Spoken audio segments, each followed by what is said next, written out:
Hello my friends, this is the Lulu Blue Studio and my name is Luisa.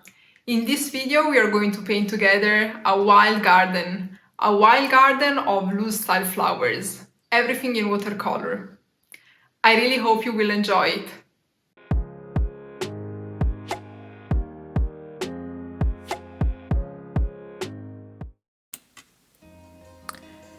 While I'm deciding which colors to use for this composition, I'm getting my brush ready. This is a filbert brush.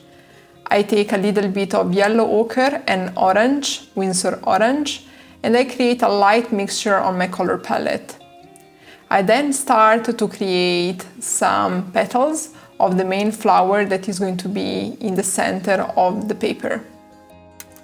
These petals are pretty light, therefore there is a little concentration of pigment and a high concentration of water. When I use the side of the brush, I create thinner petals compared to using the belly of the brush. I mix on my palette a little bit of magenta and yellow ochre, and I started to create the center of this flower with a more concentration of pigment. I like the center of my flower to be darker in color. So I add a few strokes of magenta and yellow ochre. I add a little bit of scarlet lake in the center, and I love how the bleeding is happening. Look how beautiful this looks already. And you can obtain this when the paint is still wet and you're adding an additional layer on top of a wet layer of paint. I mix on my color palette a little bit of yellow ochre and orange, and I add a few strokes that simulate some petals on top of the layer that I've just created. This in order to create a flower that is fuller. While I'm looking at my color palette, I decide to create a second flower that is in red color. So I use a very light concentration of red, scarlet lake, to create the first layer of petals. And then I decided to add, while the paint is still wet, some strokes of magenta, quinacridone magenta. Look how beautiful this bleeding is. I really love it. I have to say that this is one of the things that I love the most about watercolor, allowing different colors to blend together through the wet in wet technique. At this point, I decide to add the outer petals, and they are going to be in lighter color because of perspective. Therefore, the brush that I'm using has mainly water and a little bit of pigment. But I add also a few strokes of yellow ochre. I really like how the yellow ochre blends together with the magenta. A few strokes of concentrated magenta will give really a nice effect at the end. And I proceed to create the third flower in the same way. So I'm creating the outer petals very light in color. I add a little bit of yellow ochre to give more dimension and allow the bleeding to happen into water. I use the tip of my brush to create very thin strokes. At this point, since the center is still wet, I decided to add some yellow lemon dip to create the center of this flower. And now I'm adding a little bit of magenta because I love how magenta bleeds together with the yellow ochre. A few strokes are more concentrated because this is how I like it to be.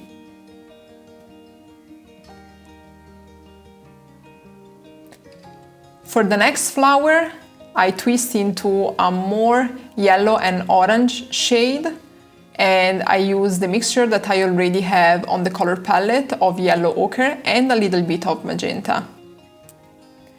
I'm using the side of my brush and the belly of my brush to create different size of these petals.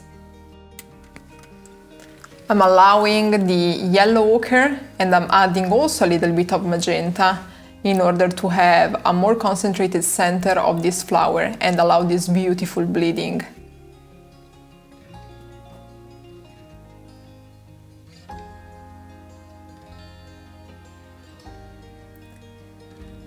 At this point, I think I want to change a little bit what I have on the paper and add a few flowers that are a little bit different. I call these usually wildflowers, and I want them to be in light color, therefore I take just a little bit amount of black. I have Mars Black on my color palette, and just by using the belly of my brush and the side of my brush, I just created these small flowers. They are sort of buds, let's say, much smaller than the other flowers, and I just want to create a sort of frame with these flowers around the orange and red flowers I've just created. While this painting is still wet, I wanted to create some symphony of these wildflowers with the bigger red flowers, therefore I add in the center a little bit of magenta. This is the same magenta that I've used to create the main flowers, therefore there is going to be an homogeneous effect among all the flowers of the composition.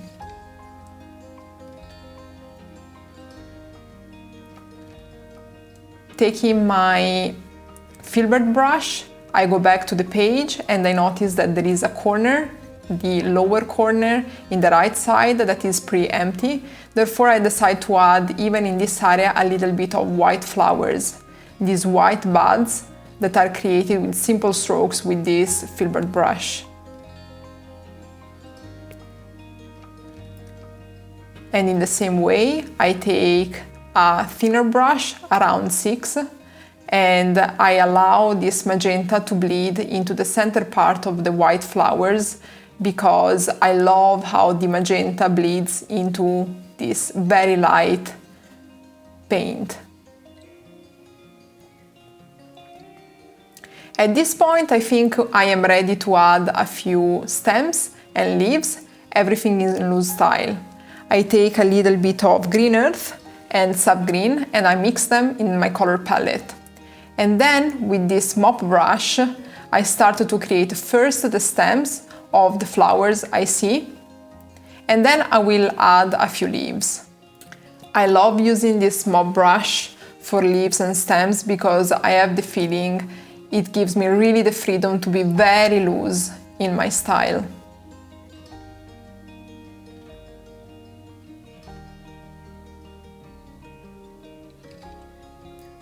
I start now to create a few leaves, and I start from quite light leaves where the concentration of pigment on my brush is very small, and I add a few strokes of yellow, for example, this is yellow lemon deep, to add a little bit of dimension to these leaves.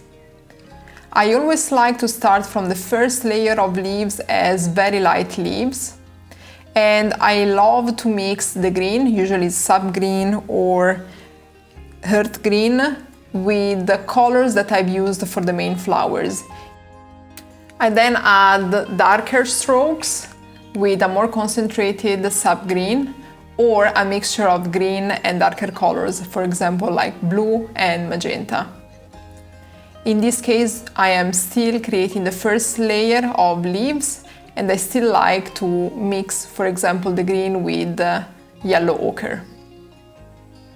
We use the yellow ochre to create the main flowers, therefore there is harmony among the colors of the petals of the flowers and the leaves.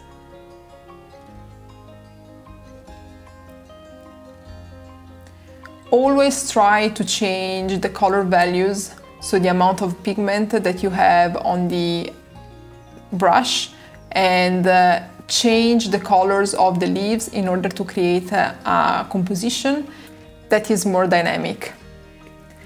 I now take some concentrated sub-green and I mix it with a little bit of purple.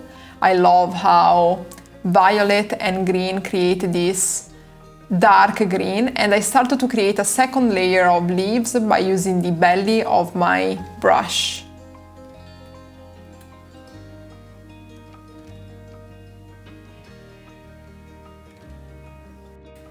Darker leaves can be painted on top of smaller and lighter leaves, always keeping in mind that this composition is very loose, so you can experiment, you can try, and just do what makes you feel good while painting.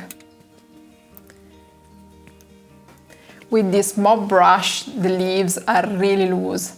I am able to create small leaves just by touching the tip of my brush, but also bigger leaves by using the belly of this brush. I really like it. If you have never used a mop brush and you like to paint in loose style, this is a brush I really recommend you to use. Another tip that I want to give you is that if you like to create very full compositions like these ones, where there are a lot of leaves, for example, remember to create leaves in different shapes and different sizes. And remember to use even just the tip of your brush to create very thin strokes and even very small strokes where you can occupy the white of the paper.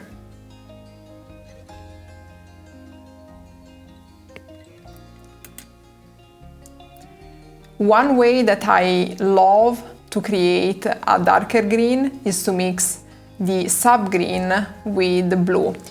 Usually I use phthalo turquoise, but I also love to use the ultramarine violet to create a different shade of green, dark green.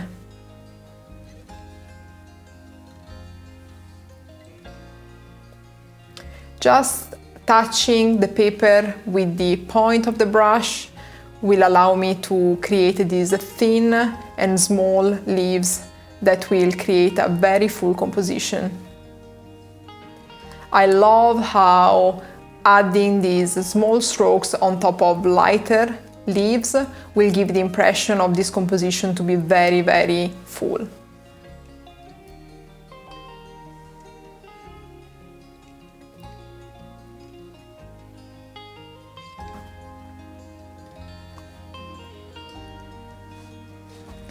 Well, I'm pretty happy with the composition so far. Therefore, I would say that what I need to do is to add the center of these flowers. Therefore, I use a small brush, a brush round, size 6, and I use some yellow lemon dip, and I just touch with the point of this brush the paper. With some burnt umber, I give the impression that some parts of the center are darker in color.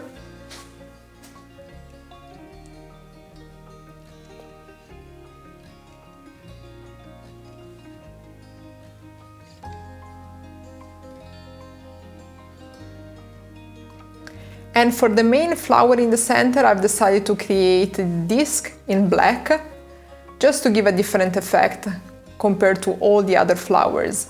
Like this is the main flower of this wild composition. I actually really like how this black center is popping up. And this is the end of this composition. I hope you liked it. How did you like this sort of video? Let me know in the comments below. Did you paint along with me and did you use the same colors? Also, if you like this channel, please subscribe. It would really mean a lot to me. Thank you. See you next time.